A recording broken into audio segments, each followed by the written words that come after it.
Assalamualaikum semuanya teman-teman. Kita balik lagi ke mata kuliah akuntansi keuangan menengah. Dan kali ini kita mau bahas materi tentang investasi dalam saham. Nah, masih sama, ini AKM 1 ini memang membahas tentang aktiva atau aset ya.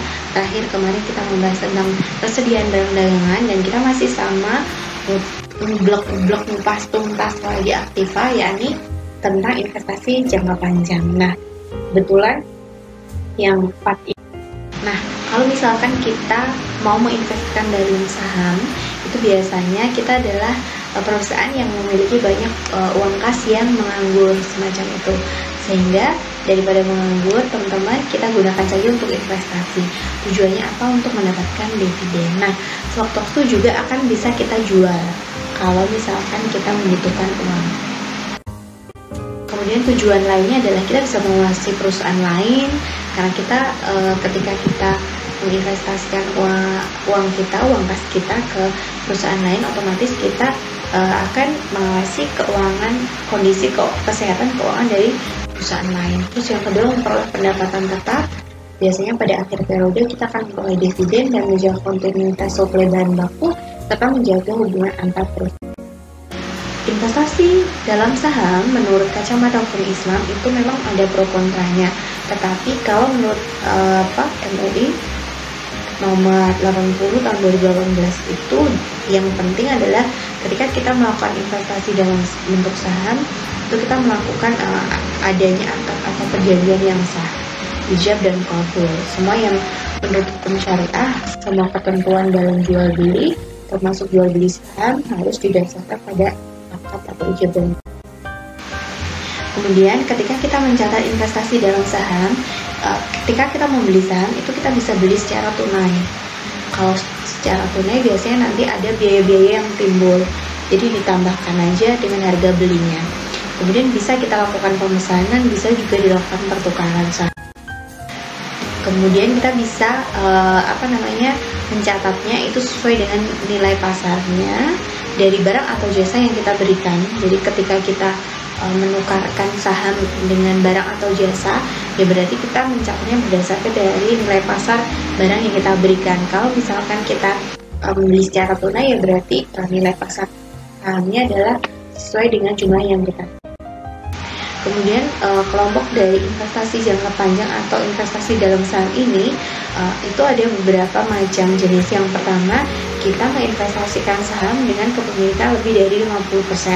Kalau lebih dari 50% berarti kita memiliki hak untuk mengendalikan, dan juga perusahaan yang kita invest uang di dalamnya atau disebut investi. Kalau kita investor ya yang membeli, sedangkan investi itu adalah yang menjual saham atau membutuhkan modal berupa saham, maka mereka menjual sahamnya itu. Nah, kita memperlakukan dia itu sebagai anak perusahaan. Nah, kalau anak perusahaan berarti nanti pencatatan laporan keuangannya harus didasarkan pada laporan keuangan yang dikonsolidasi. Sedangkan untuk kepemilikan 20-50%, kita masih memiliki pengaruh yang signifikan, dan pencatatannya menggunakan metode FBS atau metode pencatatan modal. Kemudian ketika kita memiliki saham kurang dari 20%, berarti kita hanya memiliki hak pasif. Nah, pencatatannya nanti pakai harga terendah antara harga pokok dan harga pasar ketika kita menilai investasi. Nah, metode ekuitas yang tadi sudah dibahas itu adalah metode akuntansi di mana ketika kita mencatat investasi saham itu kita mencatatnya berdasar harga perolehannya, dan selanjutnya akan kita sesuaikan perubahannya atas aktiva bersih perusahaan yang telah terjadi setelah adanya perolehan. Contohnya sebagai berikut. Jadi di sini PT Bimo itu menginvestasikan uangnya ke PT Raja Wali sebesar 50 juta. Nah, saham total keseluruhan PT Raja Wali itu adalah 150 juta. Pada tanggal 31 Desember itu PT Raja Wali dia mengumumkan bagian labanya kepada PT Bimo sebesar 5.700.000. Maka jurnalnya adalah investasi dalam saham kita akan bertambah. Jadi ketika ada laba yang dilaporkan itu akan menambah akun investasi dalam saham. Investasi dalam saham kita akan bertambah sejumlah laba yang dibagikan kepada kita. Tradingnya adalah pendapatan investasinya. kita melakukan investasi dan memperoleh pendapatan, maka nama rekeningnya adalah pendapatan. Kemudian ketika contoh yang kedua ini PT Rizal dia menginvestasikan uangnya ke PT Unilever gitu ya. Tetapi ternyata pada akhir periode PT Rizal diberikan pengumuman bahwasanya PT Unilever itu menderita kerugian dan PT Rizal itu harus menanggung kerugiannya sebesar 7.500.000. Ya berarti tinggal mencatat kerugiannya sebagai biaya, maka karena rugi itu adalah biaya berarti di debit sebesar 7.500.000, kreditnya adalah mengurangi investasi dalam saham kita. Investasi dalam saham kita berkurang sebesar 7.500.000. Pembelian saham itu tadi sudah dijelaskan. Yang pertama, caranya bisa dilakukan secara tunai yang pertama. Nah, kalau secara tunai ini biasanya harga perolehannya ditambah antara harga kurs dengan biaya-biaya yang dikeluarkan. Sedangkan ketika kita membelinya adalah saham prioritas, karena ada beberapa jenis saham, yakni saham biasa dan saham prioritas. Kalau saham prioritas itu keuntungannya, bunganya yang diberikan sudah pasti dan harus memperhitungkan dividen yang terutang dari tanggal 1 Januari sampai terjadinya pembelian. Jadi ketika kita membeli secara tunai berarti investasi dalam sahamnya bertambah, debit kreditnya.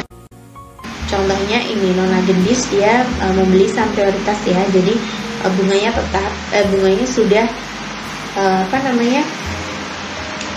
dijelaskan di awal bahwasanya bunganya akan dibayarkan secara tetap tiap tahun sebesar 9% dengan nominal 100.000. Jadi total nilai nominal yang dimiliki adalah sebesar berapa nih?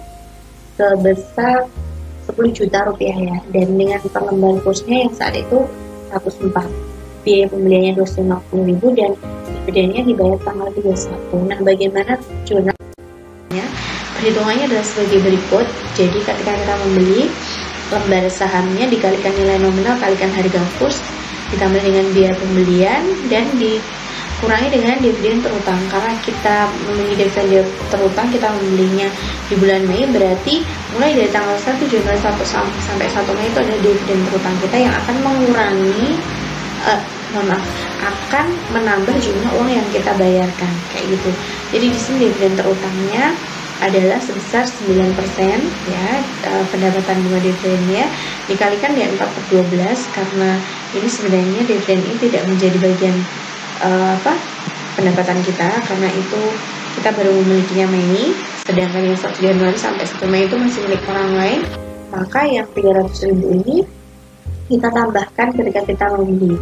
Jadi total uang yang kita bayar ketika kita membelinya adalah sebesar 10.950.000. Pencatatan jurnalnya adalah investasi dalam sahamnya 10.650.000.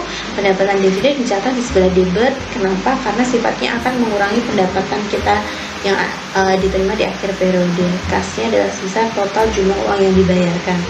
Nah, nanti pada tanggal 31 Desember 2018 kita akan menerima dividen yang dicatat sebagai berikut: kas debit, kreditnya pendapatan dividen. Angkanya 900.000 diperoleh dari 9% dari total nilai nominal sahamnya adalah sebesar 10 juta. Nah, di sini ketika kita menjurnal dividen terutangnya itu dicatat pada piutang, maka nanti debitnya pendapatan dividen itu tinggal diganti dengan piutang pendapatan dividen. Sedangkan ketika tanggal 31 Desember kita menerima dividen, itu adalah kita mencatat uang yang kita terima itu hanya kita hitung mulai dari Mei sampai Desember. Maka kas yang kita terima itu hanya sebesar 450.000 karena kita menghitungnya dari bulan Mei, Juni, Juli, Agustus, September, Oktober, November, Desember. Jadi sekitar 8 bulan saja gitu. Terus kemudian piutang pendapatan dividennya akan berkurang 300 karena ini tadi sudah kita bayarkan terutang bagi kita, jadi kita akan kurangkan yang 300.000 itu. Kemudian pendapatan dividen kita yang sebenarnya itu hanya bertambah jumlah 150.000. Itu kalau pakai metode piutang, tetapi umumnya menggunakan metode. Kalau misalkan kita membeli saham itu tidak satu jenis tetapi dengan lamsam atau lumsum gitu ya. Nah, dengan lamsam ini berarti kita membeli secara bersamaan dua jenis saham atau lebih secara bersamaan. Nah, biasanya yang kita ketahui itu adalah saham biasa dan saham prioritas. Nah, kalau saham prioritas ini berarti dari harga keseluruhannya, harga perolehan keseluruhan itu akan dialokasikan ke masing-masing jenis saham sesuai dengan jumlah yang kita beli, perbandingannya berapa. Tuan Bimo itu kan dia beli saham 50 slot. Kebetulan harga per slotnya adalah 1.300.000. Nah, dalam satu slot itu isinya 2 lembar saham prioritas dan 3 lembar saham biasa. Nilai nominal per lembar saham prioritas 250.000 dan saham biasa 200.000. Nah, saat dibeli diketahui harga pasar sahamnya kan kita mencatat ketika membelikan sesuai dengan harga pasarnya. Nah, meskipun nilai nominal 250 tapi harga pasarnya adalah 265 dan juga diketahui harga pasarnya saham biasa adalah 240.000. Maka ketika kita mau mencatat harga pokoknya adalah yang pertama, ini ada jumlah yang harus kita bayar kan totalnya per slotnya kan 1.300.000 dikali dengan 50 slot, jadi ketemunya 65 juta. Nah, nilai saham prioritas itu tadi kan per slotnya ada 2 lembar terus dikalikan dengan harga pasarnya ketemunya segini. Terus nilai saham biasa juga 3 lembar dikalikan harga pasarnya sejumlah segini gitu ya. Terus kemudian nanti penghitungan di bawahnya nanti coba dilihat sendiri ya teman-teman. Jadi akan diketahui per lembar sahamnya berapa, tinggal dikalikan dengan berapa jumlah perbandingan dari masing-masing saham prioritas maupun saham biasa gitu. Karena ini tertutupin, nanti coba teman-teman bisa cek di PPT yang akan dibagikan di kelas psikologi kalian. Nah, di sini investasi dalam saham prioritas dan saham biasa itu akan dicatat dipisah karena memang berasal dari 2 jenis saham yang berbeda. Untuk kreditnya akan sejumlah dari total harga beli, yakni sejumlah 50 slot. Kemudian jika misalkan teman-teman satu harganya diketahui tapi yang satunya tidak diketahui, contohnya misalkan di sini harga pasar saham prioritas itu diketahui 275.000 tetapi harga saham biasa itu nggak diketahui, maka penghitungan harga pokoknya yakni harga balik keseluruhannya tadi 65 juta. Nah, saham prioritas tinggal dikalikan nih ya teman-teman. Saham prioritasnya adalah sejumlah 2 lembar dikali 50 slot dikalikan dengan harga pasarnya, maka sisa dari harga balik keseluruhan dikurangi dengan nilai saham prioritas adalah nilai saham biasanya. Jadi nanti tinggal dibagi aja di sini. Saham prioritasnya 27.500.000, biasanya ada 37.500.000 rupiah dan total kas yang harus kita bayar adalah sebesar 65 juta. Jika kedua-duanya tidak diketahui, maka ya sudah kita campurkan aja di nama akunnya investasi saham prioritas dan saham biasa digabung. Totalnya adalah jumlah yang kita beli ya sebesar 50 slot dikalikan dengan berapa tadi 130.000 ya. Tuh, ketemunya adalah 60. Terus saham sebenarnya tidak hanya kita peroleh ketika kita membeli, tetapi kita juga bisa menerima dividen dalam bentuk saham. Nah, dividen dalam bentuk saham biasa itu biasanya besarnya itu adalah sebesar laba setelah dikurangi dengan biaya yang diperoleh oleh perusahaan. Nah, dividen saham prioritas itu biasanya besarnya memang lebih tetap. Sedangkan penerimaan dividen itu bisa dalam bentuk uang tunai, bisa dengan selain kas, bisa juga dalam bentuk saham. Jadi dividen itu tidak harus melulu dalam bentuk uang tunai, bisa juga dividen dibayarkan dalam bentuk lembar saham. Nah, kalau misalkan kita menerima dividen saham sebagai pengganti dividen tunai, maka nanti jurnalnya adalah sama kayak ketika mendapatkan pendapatan dividen, debitnya dari investasi dalam saham bertambah, kreditnya pendapatan dividen, semacam itu. Terus misalkan ini ada ilustrasi kalau kita PT Bimo itu kita membeli sahamnya PT Barokah. kita membelinya kok ternyata ada 3 kali ya dengan harga pokok yang masing-masing ya. Harga pokoknya macam-macam. Nah, dengan jumlah harga pokoknya sekian, PT Barokah itu ternyata mengumumkan pada akhir periode dia akan memberikan dividen dalam bentuk saham. Dividen dalam bentuk saham ini setiap 6 lembar yang dimiliki akan diberikan 1 lembar saham. Penerimaan ini akan dicatat dengan memo. Nah, jadi karena harga pokok per lembar sahamnya setelah ditambah dengan dividen yang tadi, pembelian pertama 150 ditambah dengan dividen sahamnya, maka harga pokok per lembarnya ya diperoleh dari jumlah harga pokok dibagi dengan lembarnya. Jadi lembarnya yang memecah harganya akhirnya gitu ya. Nah, dari total pembelian 1, 2, dan 3 ini, misal saham yang pembelian kedua itu ternyata dijual itu 70 lembar saja dengan harga jual yang saat itu 115.000, maka laba atau ruginya akan dicatat sebagai berikut. Nah, kita lihat ya teman-teman, di sini harga pokok pembelian kedua adalah 111.000 sekian, sedangkan kita menjual dengan harga 115.000, maka nanti akan bisa kita simpulkan bahwa ini kita akan memperoleh laba. Nah, labanya akan dihitung.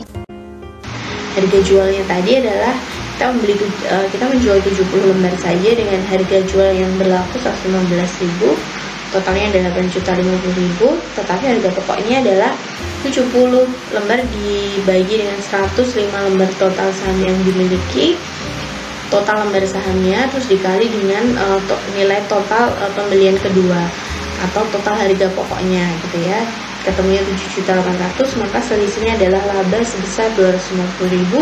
Dicatatnya kasnya total dari harga jualnya, investasi dalam sahamnya dicatat berkurang sejumlah harga pokoknya karena kita jual, kemudian laba penjualan sahamnya bertambah di debit, di kredit sebesar 250.000. Nah, teman-teman, ketika kita mau menjual atau melunasi kembali saham, jadi saham itu tidak hanya bisa dijual tapi bisa dilunasi kembali oleh pembelinya. Itu kita akan mengenal 3 konsep utama ini. Yang pertama, laba rugi. Kalau laba rugi otomatis selisih dari nilai harga beli dengan harga jual dari sahamnya ya. Kalau biaya pembelian itu biasanya nanti sifatnya akan menambah uang yang kita keluarkan ketika kita beli, sedangkan biaya penjualan itu justru akan mengurangi ya ketika kita menjual. Ilustrasinya sebagai berikut. Jadi di sini ada Nona Rizky yang pada tanggal 20 Maret 2018 itu dia membeli 300 lembar sahamnya PT Bimo dengan nominal per lembarnya adalah 100.000 dan kursnya yang berlaku 105%. Biaya pembeliannya 250, sehingga di sini waktu membeli biaya pembeliannya nanti akan bertambah ya teman-teman, ditambahkan harga kurs dikali nilai nominal per lembar dikali dengan jumlah lembar saham yang dibeli. Harga perolehan totalnya 31.750.000. Nah, ternyata setelah dibeli, Nona Rizky membeli ke saham PT Bimo, ternyata pada tanggal 15 Mei itu PT Bimo melunasinya dengan mengeluarkan saham kursnya 110 dan biaya penjualannya 10. Maka ketika kita melunasi atau menjual itu berarti tinggal dikalikan dari harga kurs dikalikan dengan lembar saham dikalikan dengan nominalnya, biaya penjualan 350, sifatnya akan mengurangi dari nilai penjualan, maka harga jual bersihnya ada 32.650.000. Sedangkan ketika kita memperoleh harganya adalah 31.750.000, maka kita masih memperoleh laba sebesar 900.000. Jurnalnya kas pada debit sesuai dengan harga jual bersihnya. Investasi dalam saham dicatat berkurang karena kita jual, di kredit sebesar harga perolehannya, kemudian sisanya adalah labanya bertambah sebesar 9. Kemudian teman-teman, ada istilah namanya hak beli saham. Nah, hak beli saham itu keuntungan bagi kita selaku investor untuk membeli saham-saham tertentu dengan harga yang lebih murah karena kita memiliki hak beli saham atau HBS. Nah, jumlah hak beli saham yang kita beli itu tidak harus selalu sama dengan jumlah hak beli sahamnya. Jadi ketika kita membeli saham itu tidak melulu sama antara lembar sahamnya dengan lembar HBS-nya. Perhitungannya adalah sebagai berikut. Untuk harga pokok HBS itu bisa diperoleh dengan cara harga pasar HBS-nya berapa dikali dengan harga pokok sahamnya dibagi dengan harga pasar saham yang tanpa HBS ditambah dengan harga pasar yang dengan HBS. Nah, kalau kita mau mencari harga pokok baru dari sahamnya, itu berarti tinggal harga pasar sahamnya yang tanpa HBS dikali dengan harga pokok sahamnya dibagi dengan harga pasar saham tanpa HBS ditambah dengan harga pasar saham HBS. Kegunaannya HBS ini apa sih teman-teman? Yang pertama, bisa digunakan untuk membeli saham baru, juga bisa dijual. Juga kalau misalkan kedua-duanya tidak digunakan, baik tidak digunakan untuk membeli saham baru atau tidak digunakan untuk dijual, berarti akan kedaluarsa. Nah, teman-teman, kita ingat bahwa investasi dalam saham itu adalah salah satu aset atau aktiva atau harta yang kita miliki. Maka pada akhir periode kita akan melakukan penilaian kembali atas investasi dalam saham kita. Ini pada tanggal 31 Desember ya, sebelum kita menyajikan ke dalam neraca. Karena ini adalah kelompok aset, gitu ya. Bagaimana caranya? Kita bisa menentukan dengan metode harga pokok, metode ekuitas, dan metode tanda antara harga pokok dan harga pasar. Ketiga-tiganya bisa digunakan sesuai dengan kebijakan perusahaan. Pilih salah satu. Kemudian ilustrasinya adalah sebagai berikut. Jika perusahaan itu menggunakan metode harga pokok. Nah, kalau metode harga pokok di sini PT Barokah itu dia punya sahamnya PT Gendis sebesar 80 juta. Nah, di akhir periode PT Gendis mengumumkan dividen sebesar 10 juta untuk PT Barokah, yang mana 35% sebagai pembagian laba dan sisanya sebagai pengembalian modal. Maka transaksinya bisa dicatat sebagai berikut. Jadi ketika mendapatkan dividen, berarti kas yang bertambah 10 juta, kreditnya pendapatan dividen 3.500.000 dan kredit lagi investasi dalam sahamnya 6.500.000. Nah, maksudnya ini adalah 35% ini kan pembagian laba, sehingga dari total 10 juta itu adalah 35% dari 10 juta, yakni 3.500.000 ini adalah pendapatan dividennya. Sedangkan selisihnya itu sebesar 6.500.000, berarti ini adalah sebagai pengembalian atas modalnya. Kalau pengembalian modal berarti investasi dalam sahamnya akan berkurang sebesar 6.500.000. Itu. Jadi ada pengembalian modal ketika dividen dibayar. Oke, jadi kalau misalkan kita menggunakan metode terendah antara harga pokok dan harga pasar, itu berarti kita akan bisa membuat tabel semacam ini. Ketika kita memiliki dua jenis saham, PT ABC dan PT SCZ, ternyata harga pokoknya adalah sedemikian, maka kita akan mencatat atas laba atau rugi akibat selisih antara harga pokok dan harga pasar. Laba atau rugi yang belum direalisasi ya, karena kita baru menilai. Jadi sebenarnya belum laba atau rugi yang kita derita atau kita dapatkan ini belum real gitu, belum nyata karena memang belum terjadi. Nah, di sini saham PT ABC itu pada akhir periode ternyata harga pokoknya 1.446.000, sedangkan harga pasarnya ternyata lebih tinggi 1.478.000. Maka selisihnya dari ini harga pokok dan harga pasar adalah laba karena harga pasarnya lebih tinggi. Sedangkan saham PT SCZ ternyata kita melihat harga pasarnya dia lebih rendah.